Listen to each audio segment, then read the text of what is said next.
Hello everyone, I welcome you all on my YouTube channel quant tricks. तो कैसे हैं हम सब लोग। आज करेंगे हम आरआरबी पीओ मेंस की एक और क्लास। रेगुलरली इस चैनल पे आपको क्लासेस मिल रही हैं आरआरबी पीओ मेंस की। हर रोज सुबह 9 बजे सेशन अपलोड हो जाता है। तो इन सेशंस को देखिए, क्योंकि अब आरआरबी पीओ मेंस में बहुत कम टाइम बचा है। आपका रिजल्ट आ चुका है, आपने वो देख लिया होगा। सो अब आपको वो क्वेश्चंस करने की जरूरत है जो एग्जामिनेशन के में आने के चांसेस हैं, जिस तरह के क्वेश्चन एग्जामिनेशन में आते हैं और जिस लेवल के क्वेश्चन आते हैं। सो मैं उसी तरह का एक सेशन आपके लिए लेके आया हूँ। तो स्टार्ट करते हैं आज की क्लास। सबसे पहले है डेटा इंटरप्रिटेशन। और डेटा इंटरप्रिटेशन आपको पता है मेंस में 3 से 4 डेटा इंटरप्रिटेशन आपको मिलेंगे ही मिलेंगे। सो इसको देखते हैं और कुछ इसी तरह का ही क्वेश्चन वहाँ पे आते हैं। स्टार्ट करते हैं। इसमें कहते हैं कि first table given below shows the number of student who appear in 5 different examinations, the percentage of student who failed in each of the examinations and ratio of number of male student to number of female student who appear in examination. So इसमें हमें 5 different type की examination दे रखे हैं, जिसके अंदर हमें दे रखा है कि कौन से स्टूडेंट उन एग्जामिनेशन में अपीयर हुए थे, कितने परसेंट स्टूडेंट फेल हुए थे, एंड मेल एंड फीमेल का रेशियो दे रखा है। अब इसमें यहाँ ये बात ध्यान रखने वाली, जो मेल एंड फीमेल का रेशियो दे रखा है, ये number of student who appeared in examination है, ना कि जो फेल हुए हैं या जो पास हुए हैं उनके पे है। सबसे पहले इसी को डिकोड कर लेते हैं। और ऐसा क्यों करना है, क्योंकि जब भी आपके पास डे मिले तो उसमें जितना भी डेटा आपको लगता है आपको डिकोड करना है, सबसे पहले करें, वरना क्वेश्चन में जब आप बारी बार करते हैं बैक करके तो फिर ज़्यादा टाइम लगता है। सो स्टार्ट करते हैं। फर्स्ट इसमें है, फर्स्ट एग्जामिनेशन में 5:4। तो इसमें हो जाएगा मेल एंड फीमेल का, यहाँ निकाल लेते हैं।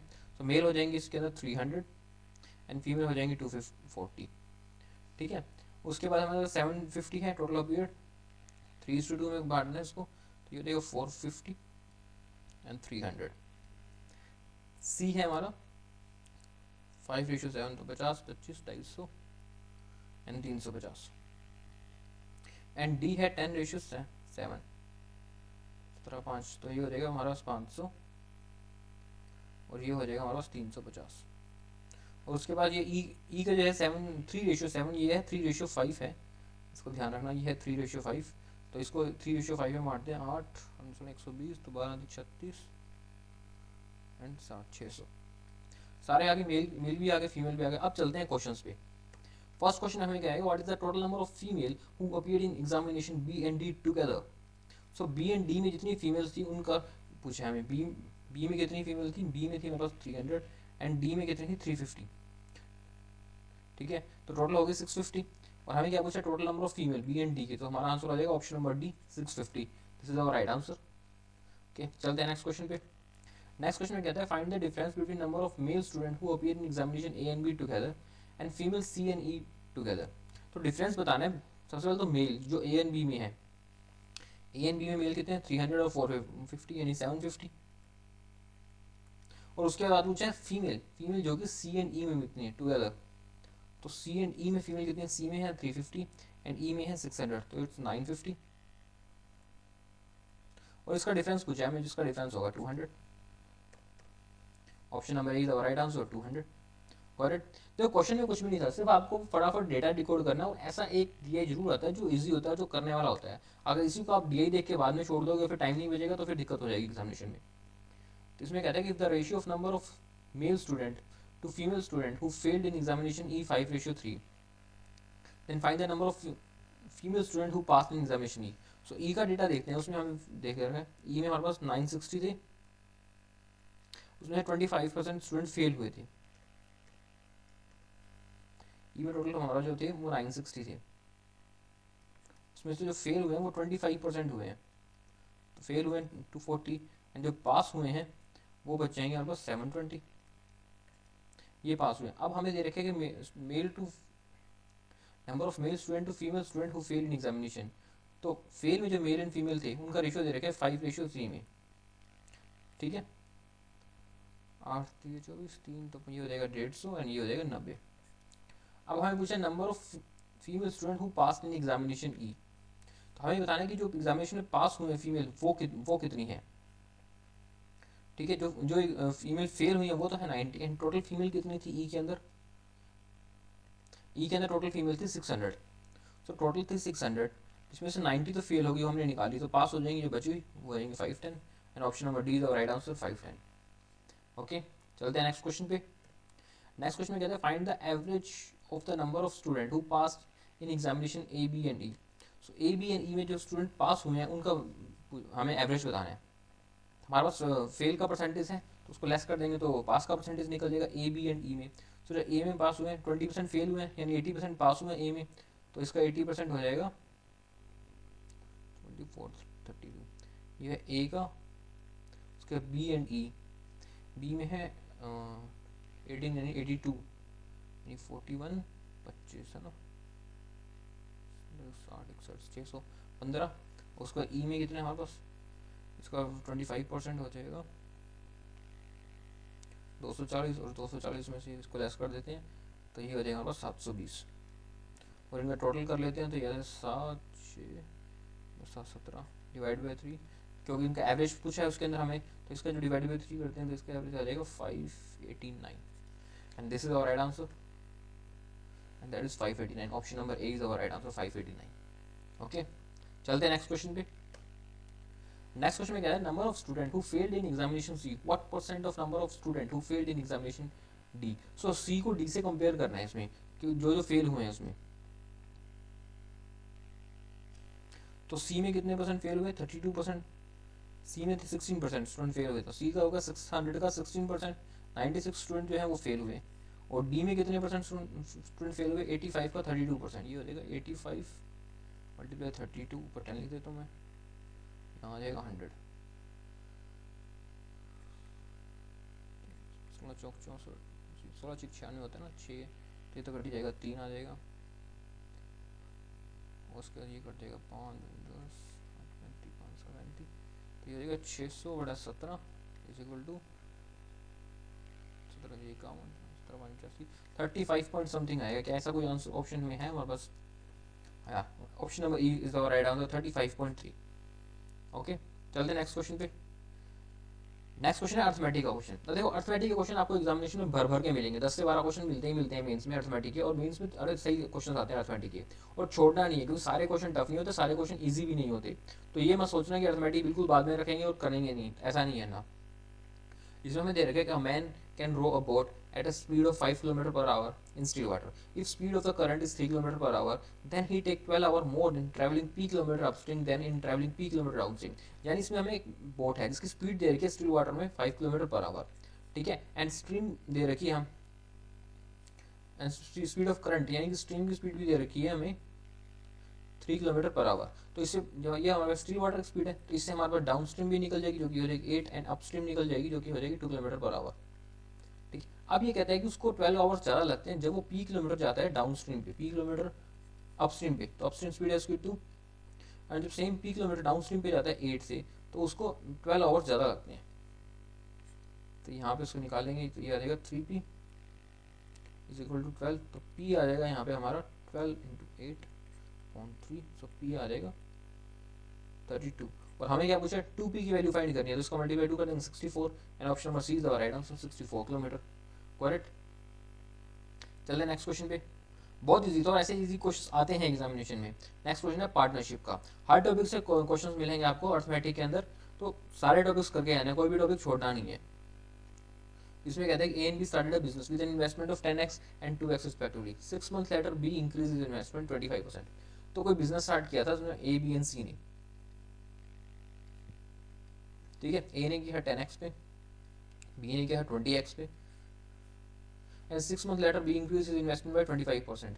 तो 6 मंथ बाद बी ने अपनी इन्वेस्टमेंट को रेज कर लिया 25% से, तो ये रहेगा 25x, ठीक है। After 6 more month A double his investment, यानी 12 मंथ बाद, 6 मोर मंथ मतलब 12 मंथ बाद ए ने डबल कर ली इन्वेस्टमेंट, 20x होगी उसकी investment, A double investment, and C join the business 5000, और इस टाइम पे सी भी बिजनेस में ज्वाइन हो गए 12 मंथ बाद, ठीक है। अब उसके बाद ये at the end of 2 year profit दे रखेगा, और 2 महीने बाद, ये तो 12 महीने बाद आया था, तो इसने तो 12 महीने काम किया, इसने बी ने 6 मंथ बाद अपने इंक्रीज की, तो बचे हुए 18 मंथ इसने किया, और इसमें आएगा 12। आप सबसे पहले इसको सॉल्व कर लेते हैं, आगे बढ़ने से पहले जितना कर सकते हैं उतना उसको काट लेते हैं। इसको 6 से काट लेते हैं, 6 3 18 6 2 12, यहाँ भी 6 से कट जाएगा 2 2, तो ये हो जाएगा 20 और 40 60 60x, ये हो जाएगा 75 और 20 95x, ठीक है। और यहाँ आ जाएगा 5 10, यहाँ हमारे पास आ जाएगा 10,000। अब इसके अंदर हमको दे रखा है कि ए का प्रॉफिट दे रखा है, ठीक है, ए का प्रॉफिट देगा 2400, और काटेंगे इसको, तो इसको थोड़ा सा और काट लेते हैं ना, ये हो जाएगा 5 से कट जाएगा तो 2000 आ जाएगा, ये आ जाएगा 19x और ये आ जाएगा 12x। अब इसके अंदर हमें दे रखा है कि ए का प्रॉफिट दे रखा है 2400 आउट ऑफ टोटल प्रॉफिट में, तो ए का प्रॉफिट तो है 2400 और टोटल प्रॉफिट दे रखा है, इसमें हमें ए का प्रॉफिट तो पता है, तो बी एंड सी का प्रॉफिट मिल जाएगा, जिसको हम लेस कर लेंगे, तो ये 7800। अब हम इस सेम वैल्यू यहाँ रखते हैं, ऊपर रखा है हमने ए का प्रॉफिट, ए का प्रॉफिट है 12x और नीचे रखा है बी एंड सी का जो है 19x प्लस 2000, तो इसको 12 से काट लेते हैं, तो ये जाएगा 12 दूनी 24, डबल जीरो इससे कट जाएगी, इसको भी यहाँ से काट लेते हैं 2 18, तो ये बन जाता है हमारे पास equation 39x is equal to 19x plus 2000। तो x की वैल्यू यहाँ से निकल के आ जाएगी हमारे पास 100। जब x की वैल्यू 100 आ गई और हमें फाइंड क्या करना है, the find the initial investment of b, so b की इनिशियल इन्वेस्टमेंट थी 20x और x की वैल्यू 100 निकल के आ गई, तो हमारा आंसर आ जाएगा 20,000 2000 हमारा आंसर आ जाएगा 2000, तो option number A is our right answer 2000। Got it. चलिए नेक्स्ट क्वेश्चन पे। नेक्स्ट क्वेश्चन में कहता है कि average age of group of 7 employees is 45 and 2 employees left the group and the sum of their ages were 10 year less than 2 times of initial average age of the group of 7 employees। अच्छा, तो इसमें ये कहता है कि starting में 7 employees थे जिनके एवरेज एज थी 45, तो इनकी टोटल एज मिल जाएगी यहाँ से 315, ये इनकी टोटल एज हो जाएगी। अब इसमें से जो 2 एम्प्लॉयज हैं वो ग्रुप छोड़ के चले जाते हैं, ठीक है, 2 एम्प्लॉयज, और जो उनकी एवरेज एज है इन 2 एम्प्लॉयज की वो है 10 year less than 2 times of initial average age of a group of 7। So initial average age थी 45, उसका 2 टाइम्स, उसमें 10 ईयर लेस यानी 80। ये 2 एम्प्लॉयज जो छोड़ के गए हैं उनकी टोटल एज है, 7 एम्प्लॉयज की ये थी, 2 एम्प्लॉयज छोड़ के गए, ये जो रिमेनिंग बच जाएंगे 5 एम्प्लॉयज, उनकी टोटल एज निकल जाएगी यहाँ से हमारे पास जो है 235। उसके बाद उसने कहा है कि now 5 new employees join the group and average age is far more than the initial average age of group of 7 employees। अब 5 नए एम्प्लॉयज ऐड होते हैं, उनकी जो एवरेज एज है वो 4 मोर देन इनिशियल एवरेज जो कि 45 थी, उनसे 4 ज़्यादा 49 है, तो इनकी टोटल एज निकल जाएगी यहाँ से 245। और हमें पूछा find the average age of group, तो अब इन पूरे ग्रुप की जो जितने बच गए, 5 पहले थे 5 और आगे, इस 10 की एवरेज एज क्या होगी ये पूछा हमको, तो इनका टोटल हो जाएगा 480 और ये 10 एम्प्लॉइज हैं, तो हमारी एवरेज एज निकल के आ जाएगी 48। Option number C is our right answer 48। Right, चलते हैं नेक्स्ट क्वेश्चन पे। नेक्स्ट क्वेश्चन में कहता है कि a vessel contain a mixture of milk and water 13:5 and 108 litre mixture is taken out in vessel and is replaced with 14 litre of water. ठीक है, सो एक कंटेनर था, एक मिक्सचर था जिसमें मिल्क एंड वाटर दे रखा था हमको 13:5, और जब इसमें से हमने 108 लीटर मिक्सचर निकाल दिया, तो जो रिमेनिंग बचेगा वो भी तो उसी रेशियो में बचेगा जिस रेशियो में पहला था, क्योंकि जो हमने 108 निकाला ये भी 13:5 के रेशियो में ही निकले, क्योंकि हमने डायरेक्ट मिक्सचर निकाला है, इंडिविजुअल अलग अलग नहीं निकाला है, मिल्क इतना वाटर इतना, वो निकाल भी नहीं सकते जब तक अलग अलग नहीं करेंगे। तो इसलिए जब ये 108 लीटर भी निकाल दिया तो अभी रेशियो बचते हैं हमारे पास 13:5, उसको 13x और 5x लिख देते हैं। उसके अंदर उससे कहते हैं कि इसने रिप्लेस किया 14 लीटर ऑफ वाटर से, तो इसके अंदर इसने 14 लीटर वाटर ऐड कर दिया। अब जो इसका रेशियो बनता है वो बनता है 5:3, तो ये इक्वेशन बनती है 13x 15x प्लस 14, तो ये रेशियो बनता है, ये बनता है 5:3, तो ये होता है 25x प्लस 70 39x, तो यहाँ बनते हैं 70 इज इक्वल टू 14x, तो यहाँ 5 is equal to x, x की वैल्यू आई थी 5। अब हमें फाइंड करना है difference between initial milk and water, ये जो यहाँ जो डिफरेंस है ना वो फाइंड करना है ना, कि यहाँ डिफरेंस फाइंड करना है। ये 108 जोड़ने के बाद, तो पहले हम यहाँ से करेंगे उल्टा स्टार्ट कर, हमने यहाँ से ही स्टार्ट किया था क्वेश्चन को, तो ये हमारा बनता है 65, तो बनते हैं मिल्क एंड वाटर बनता है 25। ठीक है, अब इसके अंदर हमने 108 निकाला, वो भी उसी रेशियो में निकाला था 13:5 में, वो ऐड कर देंगे इसके अंदर,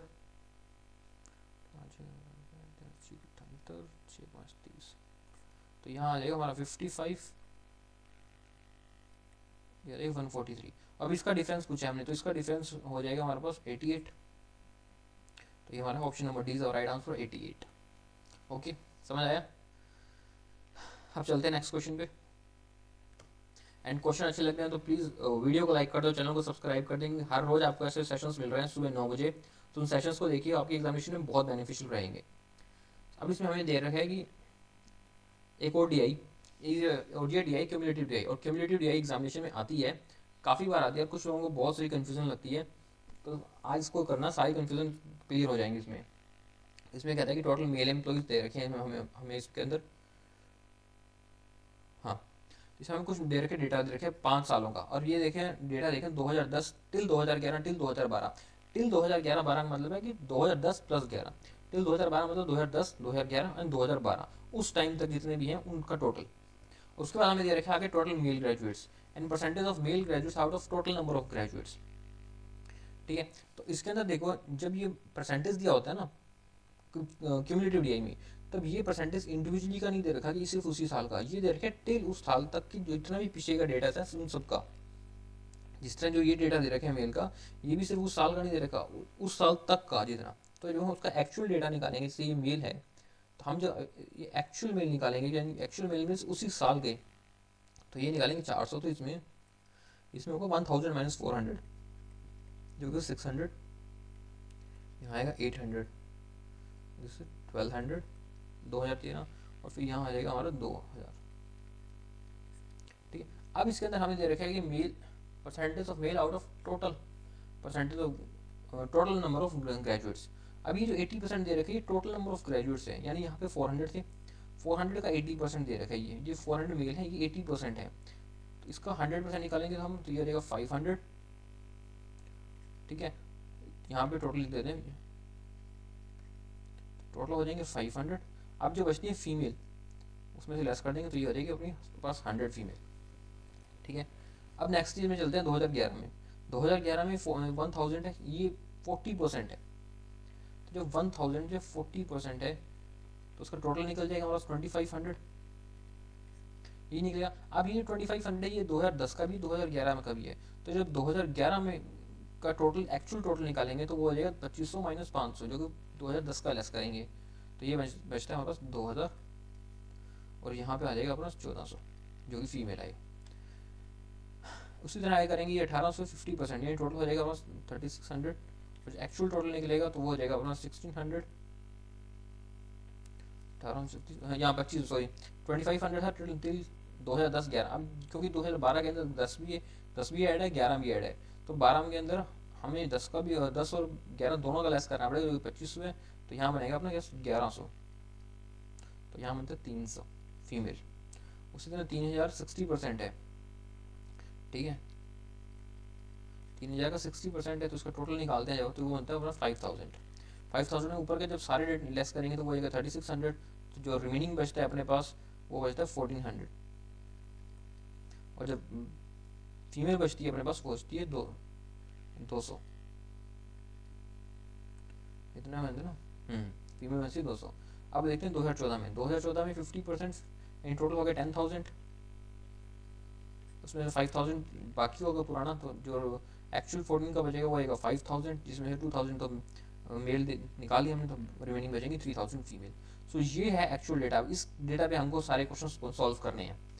जब तक पहले ये डेटा नहीं निकालोगे तो उससे पहले क्वेश्चन सॉल्व हो ही नहीं पाएंगे, तो इसके लिए ये बहुत जरूरी है, आपको निकालना आना चाहिए। अब चलते हैं क्वेश्चन पे। फर्स्ट क्वेश्चन में क्या रखे, number of female who graduated in 2012 is how much percent more and less than the number of female who graduated in 2013। सो 2012 में जो फीमेल्स हैं वो 2013 से परसेंटेज में कितनी कम या ज़्यादा हैं। 2012 में है 300, 2013 में है 200, सो 100 ज़्यादा है किससे, 200 से, तो ये आ जाएगा 50%। सो option number is right answer 50%। Okay, चलते हैं नंबर 2 पे। नंबर 2 में कहता है the ratio of technical and non technical graduates who graduate in 2011 one ratio and ratio of male to female non technical. अब इसमें हमको 2011 के सारे डेटा चाहिए। देखो इसमें मेल फीमेल सब निकाल लेते हैं। 2011 में टोटल थे 2000, इसमें 600 तो मेल थे। देखो यहाँ थे 2000 थे टोटल, इसमें से 600 थे मेल एंड 1400 थे फीमेल। ठीक है, अब जिसमें कह रहा है कि इसमें technical and non technical graduate थे 2011, जो टोटल का दे रखा है, जो टोटल में थे टेक्निकल और नॉन टेक्निकल में, तो ये थे 500 एंड 1500, ये टेक्निकल एंड नॉन टेक्निकल। अब उसके बाद ये क्या है कि the ratio of male to female non technical graduation 2011 1:4। अब जो नॉन टेक्निकल थे इसको इसने बांट दिया मेल एंड फीमेल में, जो है 1:4 में थे, तो ये होते 300 1200, ठीक है। उस फिर इसके बाद कहते हैं find the number of technical male graduate who graduate in 2011। तो टेक्निकल के अंदर भी दो थे, मेल एंड फीमेल।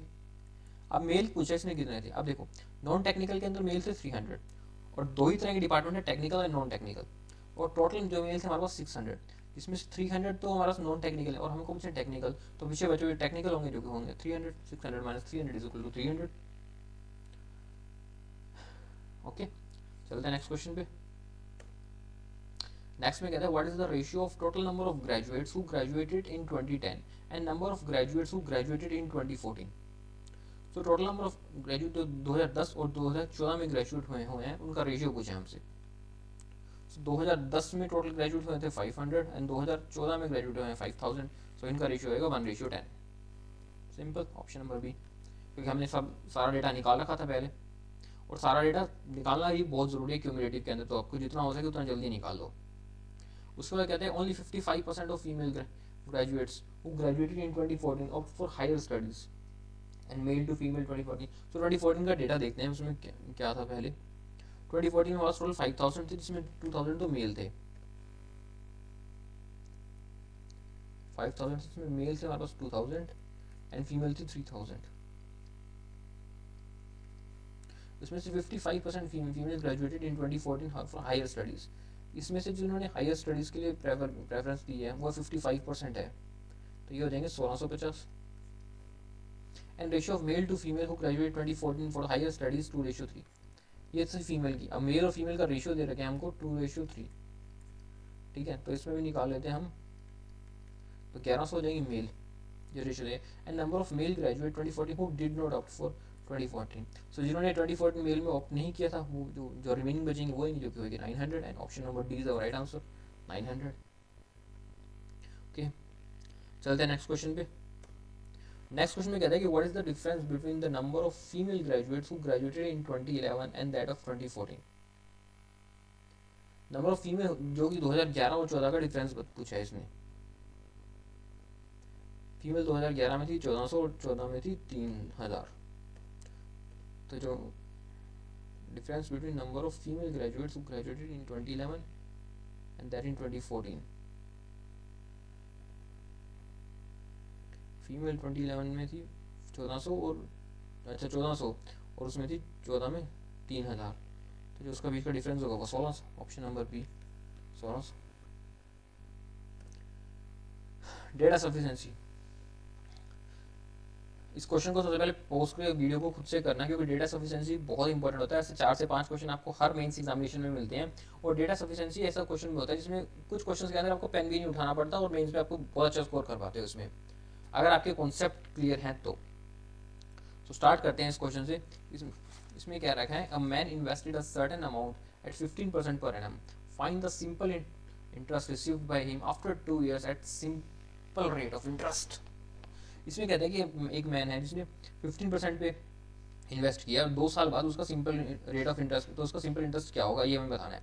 कैसे बदलता है, अगर फर्स्ट में देखें statement 1, difference between compound interest and simple interest received that amount of 2 year 135। अब देखो 15% पे 2 years के लिए देखना है, लेकिन अगर उसको वो कह रहा है कि जो 15% पे 2 years के लिए अगर सिंपल इंटरेस्ट और कंपाउंड इंटरेस्ट का डिफरेंस दे दिया जाए तुमको, आज सिंपल इंटरेस्ट पे देखें तो 15% का 2 years पे 30% सिंपल इंटरेस्ट पे बनता है, और अगर कंपाउंड को देखें तो 15% का 2 years पे क्या होगा 32.25 जो उसका कंपाउंड में बनेगा। तो डिफरेंस कितना होगा 2.25, उस 2.25 की वैल्यू दे रखी है 135।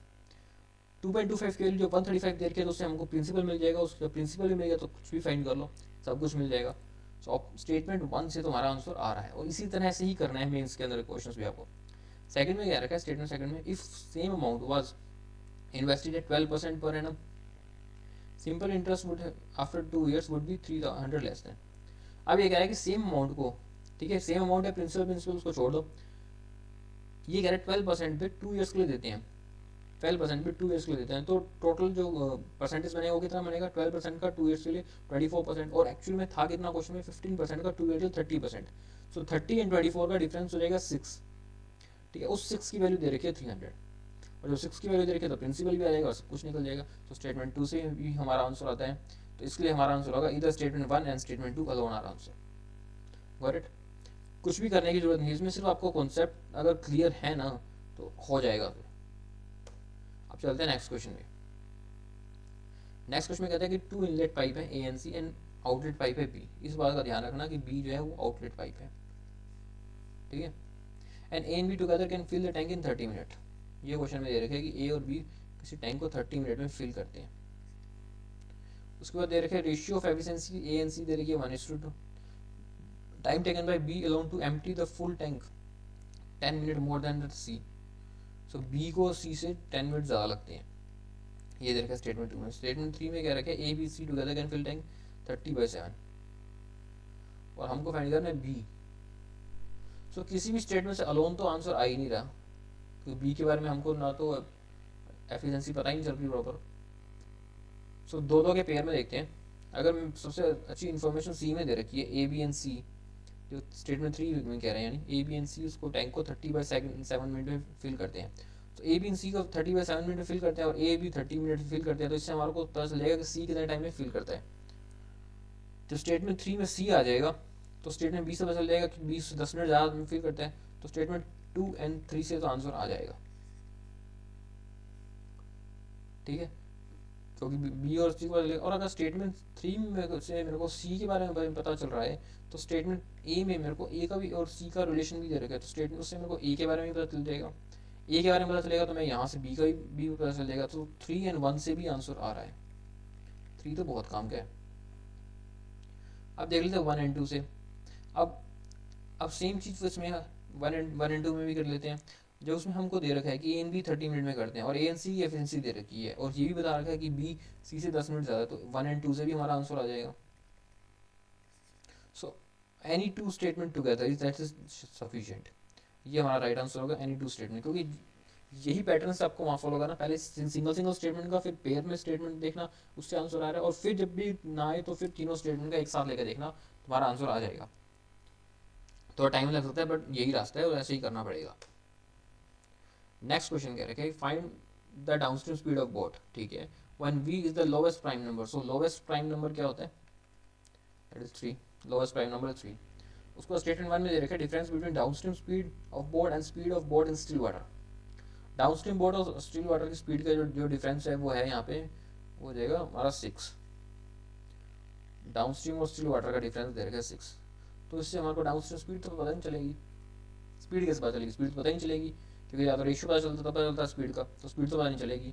सेकंड में क्या रखा है कि ratio of upstream speed of boat to speed of boat in still water.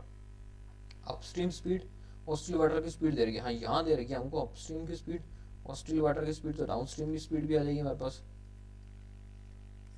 अब इसके अंदर हमको अगेले से पता नहीं चला, लेकिन अगर हमको यहाँ का डिफरेंस मिल जाता है जो कि 6 है, तो फिर हमें सारा स्पीड मिल जाएगी। तो statement 1 and 2 both is our right answer.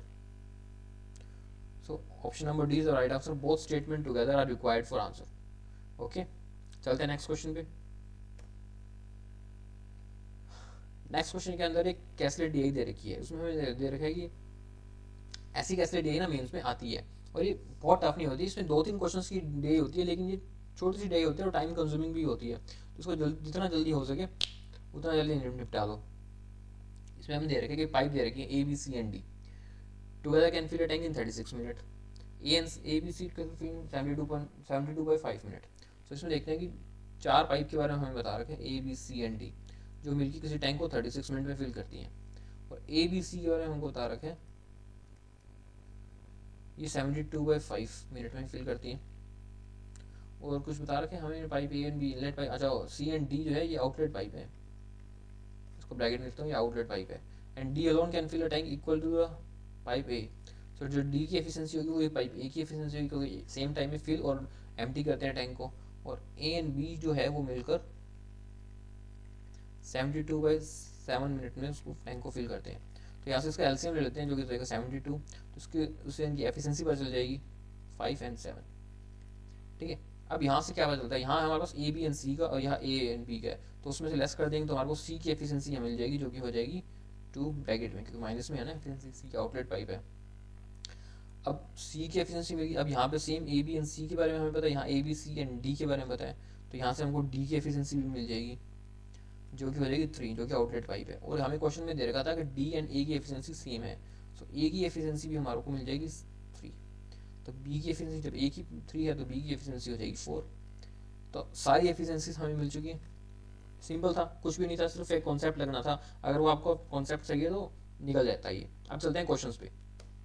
First question में क्या है कि टू पाइप्स हैं A and C open and alternate hour. If pipe C is open first and then how many hours tank can be filled by pipe A and C if pipe C become inlet pipe. So A and C की efficiency कितनी है? ए की थी 3 and C की efficiency थी 2। सी outlet pipe था, लेकिन यहाँ पे हमें क्या रखा है? सी बिकम इनलेट पाइप। सो सी भी हमारा इनलेट पाइप बन जाता है, आउटलेट पाइप नहीं होता, सी भी बनता है हमारा इनलेट पाइप।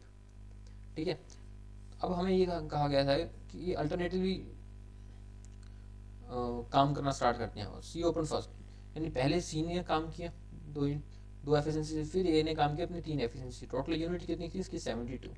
तो अब हमको फाइंड करना है कि how many hours tank can be field. अब अगर मान लें कि इन दोनों को एक आवर मान लें जो कि 1 मिनट मान लें जो कि 2 मिनट में काम करते हैं, लेकिन इनको इकट्ठा मान लें कि भाई मान लेते हैं, तो जो इनकी एफिशिएंसी हो जाएगी 5। अब 70 काम अगर मैं 5 से करवाऊँ तो वो रहेगा 14 मिनट, बट एक्चुअल में ये कितना था? ये था 28 मिनट, क्योंकि ये इनको हमने एक मान लिया था यहाँ पे, दोनों मिनट को एक ही मिनट मान लिया था, तो 28 मिनट। पीछे बचा 2 यूनिट काम पहले सी काम करेगा, क्योंकि ए और सी ने एक बराबर काम कर लिया। अब सी की बारी है, तो सी बची 2 यूनिट काम करेगा कितने टाइम में? 1 मिनट में। तो टोटल हो जाएगा हमारे पास 29 minute. And option number B is the right answer, 29 minute. Okay, चलिए अगले क्वेश्चन पे। एंड क्वेश्चन अच्छे लग रहे हैं तो प्लीज़ वीडियो को लाइक कर दो, सेशन को शेयर कर दो और चैनल को सब्सक्राइब करो, ताकि रेगुलरली ऐसे क्लासेस आपको मिलती रहें। हर रोज सुबह 9 बजे क्लास अपलोड होगी। अब इसमें दे रखा है कि if pipe A and B can fill the tank and pipe C can empty the tank, then how many tank can be filled in dash minute. Okay, A B and C के बारे में पूछा, उसकी efficiency देख लेते हैं। ए की 3, B की 4 और सी की थी 2।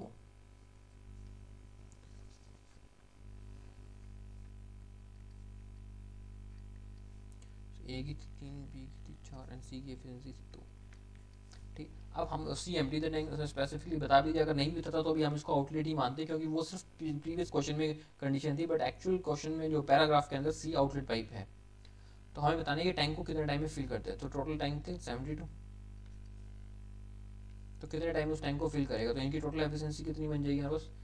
5, तो ये बन जाएगा 14.4। Option number 3 is our right answer, 14.4। Okay, चलिए नेक्स्ट क्वेश्चन पे।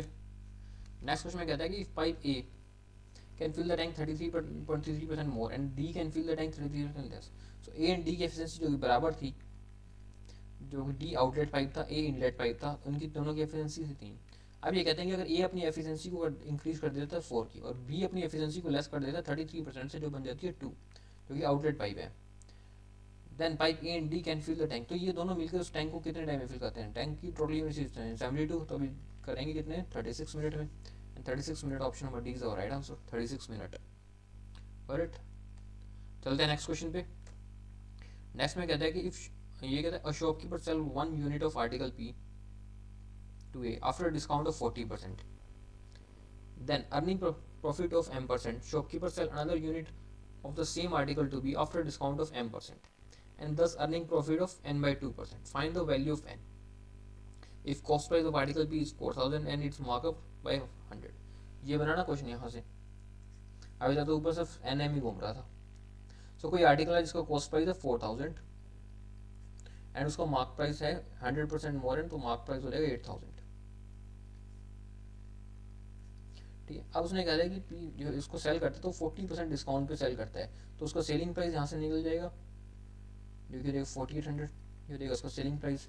और अब उसने कहा है कि यही जो आर्टिकल को जो है कितने percent profit?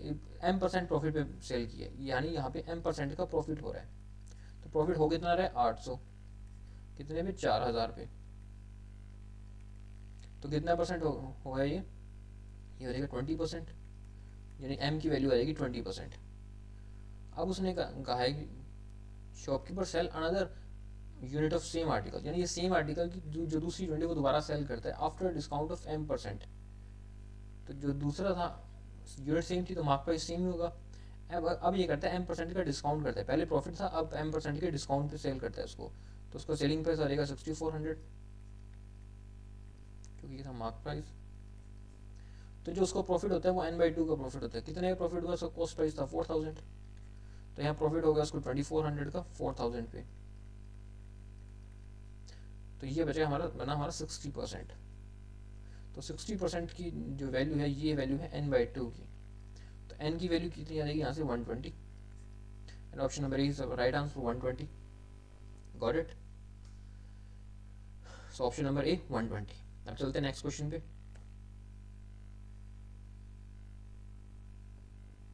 Missing number series का, इस क्वेश्चन को देखते हैं मिसिंग नंबर सीरीज का। बहुत इजी क्वेश्चन है, ऐसे क्वेश्चन कुछ आ जाते हैं एग्जामिनेशन में और ये सिर्फ स्कोरिंग के लिए आते हैं, इस पर ज़्यादा टाइम नहीं लगाना, फटाफट कर देना होता है इसको। तो इसमें देखते हैं यहाँ डिफरेंस कितना है, यहाँ डिफरेंस है 4 का, यहाँ है 8 का, यहाँ डिफरेंस बनता है 12 का, और फिर यहाँ डिफरेंस बनता है 16 का। 4 8 12 16 20 का डिफरेंस हो जाएगा, यहाँ 80 बन जाएगा। First option right answer. चलते नेक्स्ट क्वेश्चन पे। नेक्स्ट में देखते हैं, इसको मैं देखता हूँ, तो ये बनता है 3 दूनी 6 + 2 8 3 24 और 3 27, 27 × 4 सही जगह 108 + 4 112 मल्टीप्लाई 5 + 5 करते हैं तो ये होता है 12.60, 560 और 5 65, 565, 565। Option number C is the right answer 565। Correct. Okay that's all for today. I hope आपको सेशन अच्छा लगा और क्वेश्चन अच्छे लगे तो प्लीज़ वीडियो को लाइक कर दें और चैनल को सब्सक्राइब कर दें ताकि रेगुलरली ऐसे क्वेश्चन आते रहेंगे। और हर रोज़ सुबह 9 बजे सेशन अपलोड होता है इस चैनल पे, तो उसको देखिए और ये आपके एग्जामिनेशन के लिए बहुत बेनिफिशियल रहेगा।